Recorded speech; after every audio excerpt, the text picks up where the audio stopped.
Well, nothing really special happened between Rotterdam and Liverpool. In fact, after a while, I was getting bored being on the ship. But it was the first time that I ever saw the ocean, so I have to admit I was pretty impressed. Bye, England. Farewell.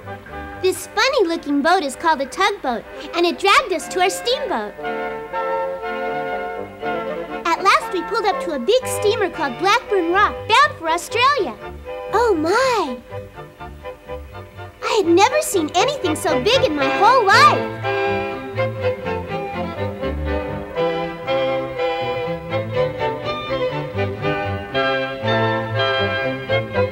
The captain of the ship was a big, stuffy man. He was greeting people as if he was welcoming them into his house for a grand party. Good afternoon, Mr. and Mrs. Edward. I'm the captain of this ship, and it's an honor to welcome you aboard. Let me assure both of you of a pleasant journey.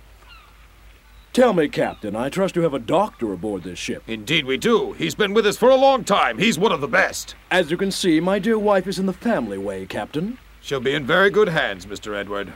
Thank you, Captain.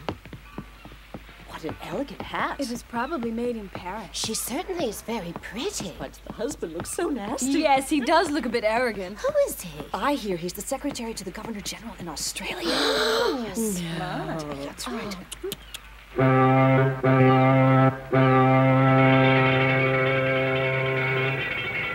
Well, we almost started getting underway, but then the funniest thing happened. Hold the anchor! Our rowboat's approaching! We almost sailed away without the ship's doctor, and was the captain ever mad? I hope we didn't inconvenience you. My apologies. You've been hitting the bottle again, haven't you? You know I never drink when I'm on board ship. Only on land. Just don't let me catch you. Raise the gangplank. Full steam ahead.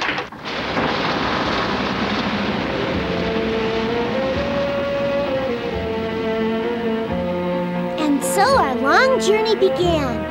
I am wearing my favorite bonnet. For good luck. You better watch out that a bird doesn't think it's a nest and fly away with it. Now listen here, children. Watch out for your brother. It's a big ship, and I don't want him getting into trouble. You know how he runs around and explores things. Maybe we should put him on a leash. Terrific! Then he'll look just like a dog. I refuse to be embarrassed around all these elegant people. It's all right. Now don't go putting on airs, Fritz. I'll be in charge of Jack. Come on, let's go see the rest of the ship. Be careful, Rebecca, and I don't want you going around bothering the other passengers. Now stay on this deck and don't go into anybody's cabin. No problem. Let's go have some fun. I'm gonna stretch my legs. I do hope that this will turn out to be the right thing for them. I'm sure they'll be all right. Just think of all the new things to see. Mm-hmm. New possibilities for all of us. Oh, boy! I feel like I'm in a gymnasium instead of a ship. Jack, watch this! I feel an urge coming on.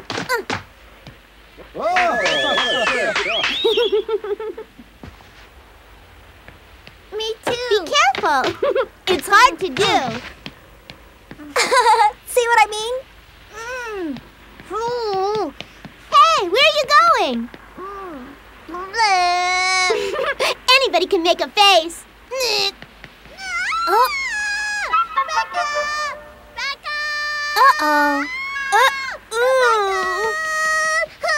There, it's okay. What were you afraid of?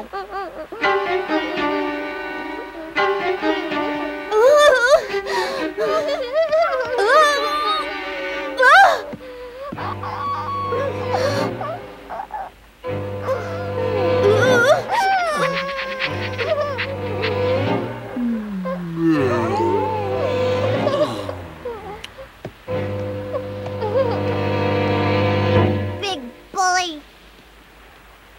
Oh, well, that's over with.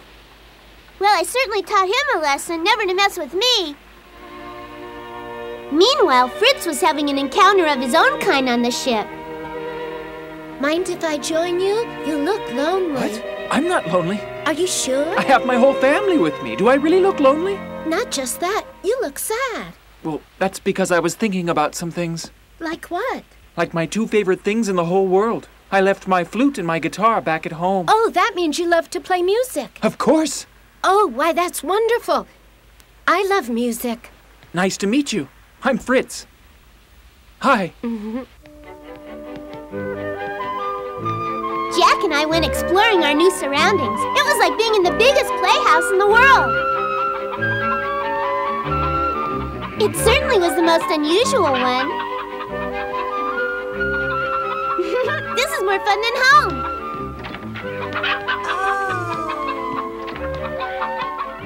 Why, look, Jack. They have all kinds of animals here. Yeah! It's a secret room! Yay!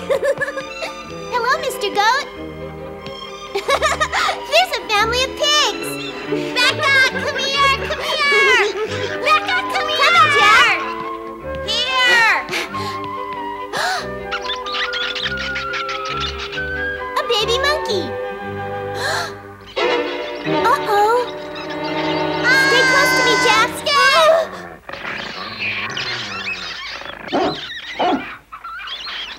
Don't let him near me, Becca! Oh, we'll walk away slowly. He wants the monkey.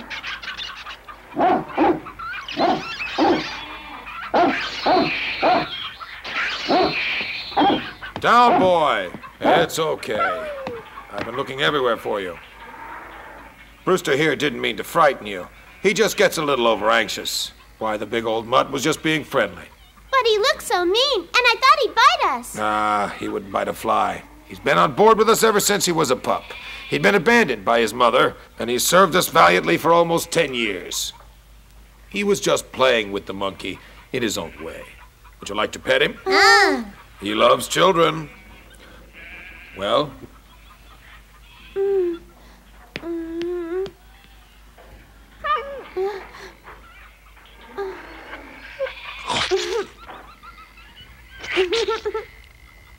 Oh?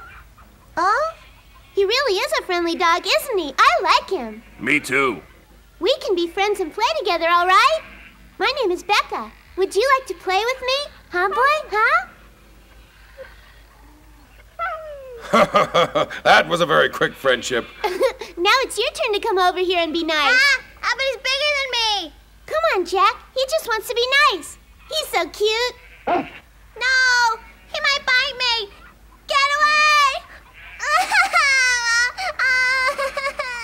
You cry, baby.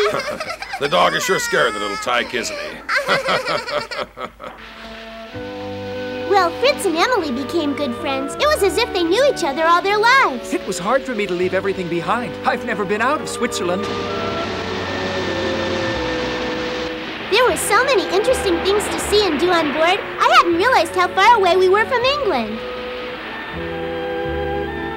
When I looked out on deck, all I could see for miles around was the ocean and sky. It was so beautiful. Now I know how Christopher Columbus must have felt.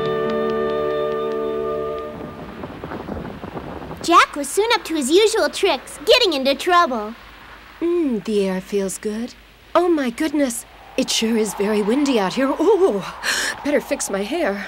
Here we are. That was her first mistake.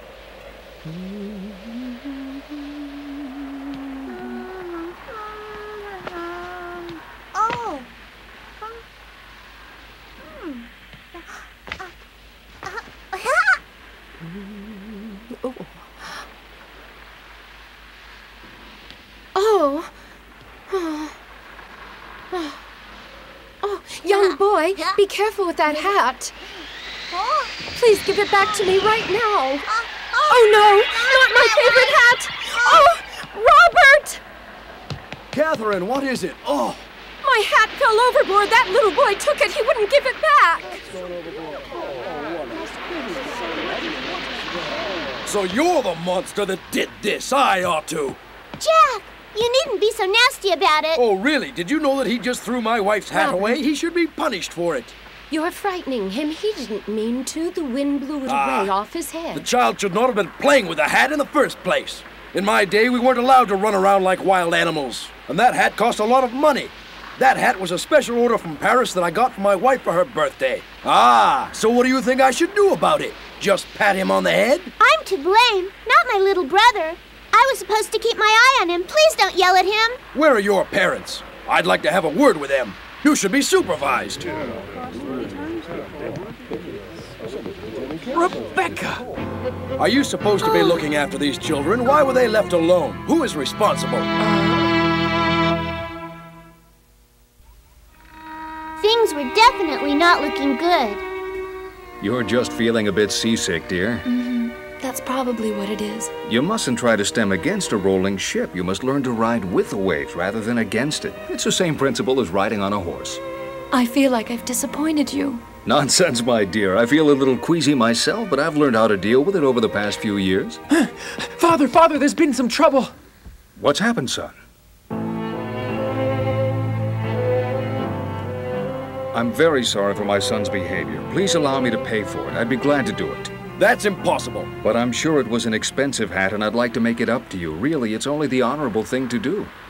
It's not a question of money in this matter. It was an original ordered from Paris for my wife's birthday. It's sentimental, man. Please do me the honor of accepting this money so you can order another hat from the same shop in Paris. Do you take me for a fool? We are in the middle of the Pacific Ocean, bound for Australia and miles from anywhere. That's not a very bright idea. If you had any culture in you, you would know how long it takes to design and handcraft such a work of art.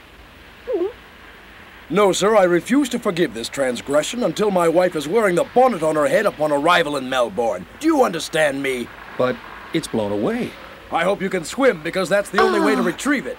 Stop it, you're being absurd. Stay out of this, Catherine. I can handle it. You know that would be an impossible task. In what way would you like me to make this up to you? Whatever you wish. I'm at your disposal. Very well, then whip that boy with a rod 100 times. Robert, you're embarrassing me. It's just a matter of a hat, however precious it was to me, and I don't want the child beaten over it. You're making too much of a fuss. I'll have you know that I'm a very important member of the government. Oh. And I must be treated with a proper respect, sir. Of course. I must be compensated. Very well. Then I insist you whip me 100 times to save your honor. Perhaps another gesture would be more appropriate. You must therefore kiss the shoe of my wife, and then I will forgive you.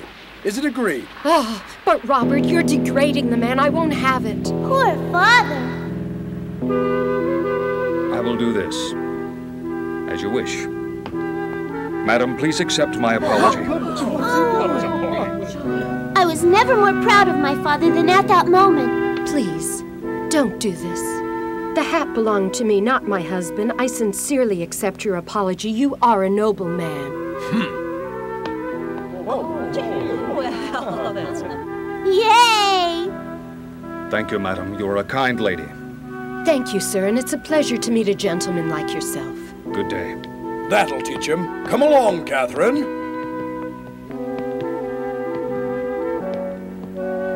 Father! Daddy!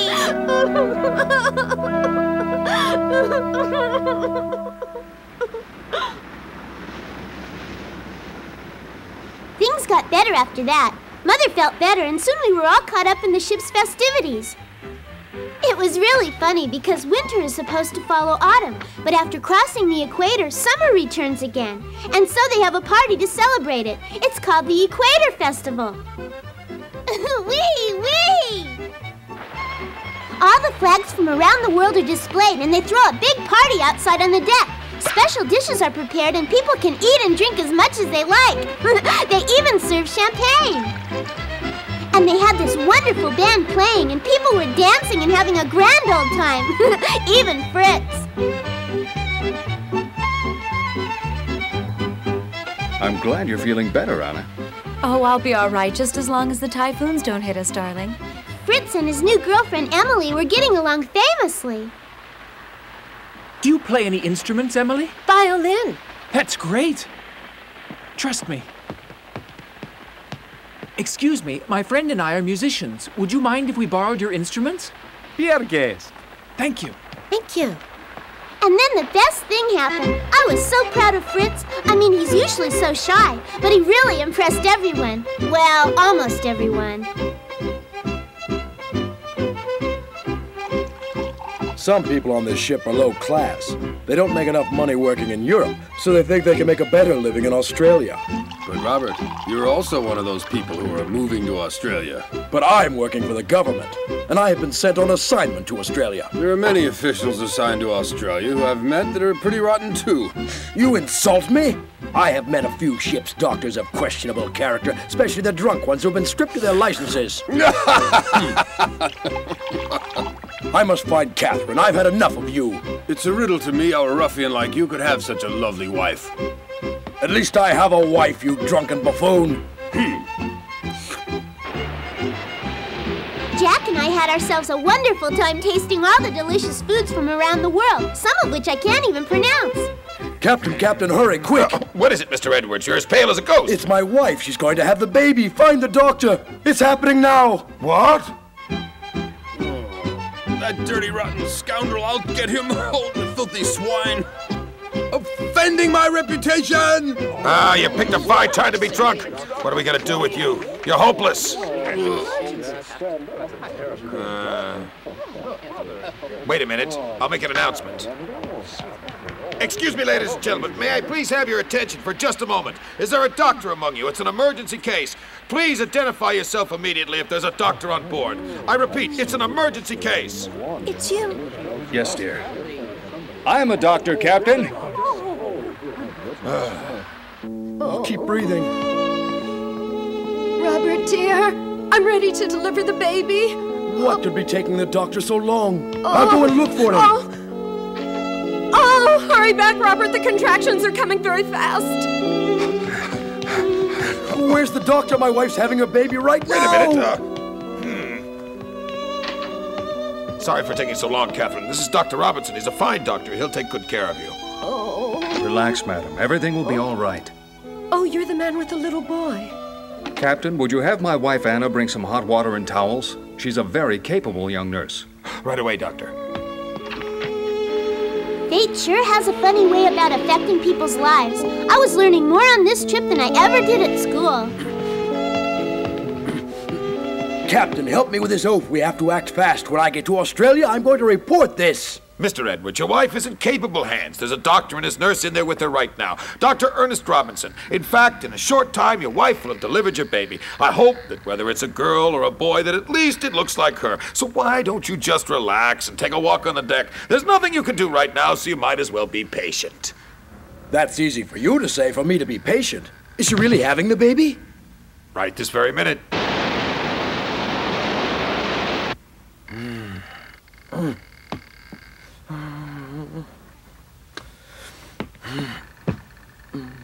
I'm sure it'll all be fine, Mr. Edward. I don't know. It's my first baby.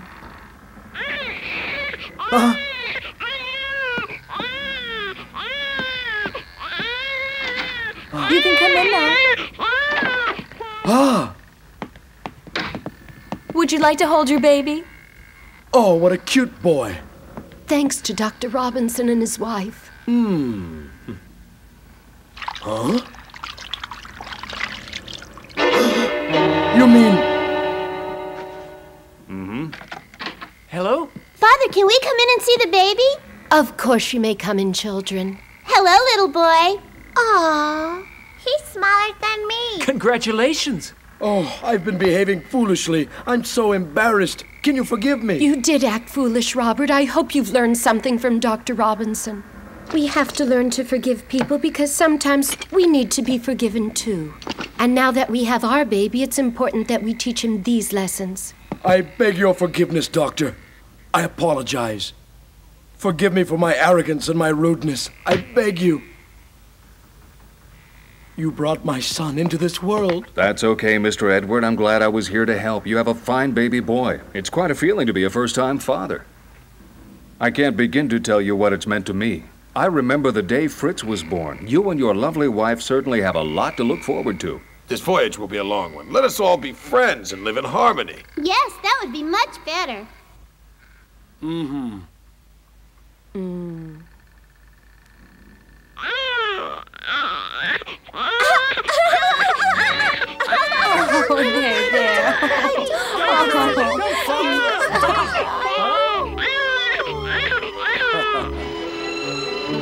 Well, that day, I learned that we can make friends with all kinds of people, even ones who seem awfully mean at first.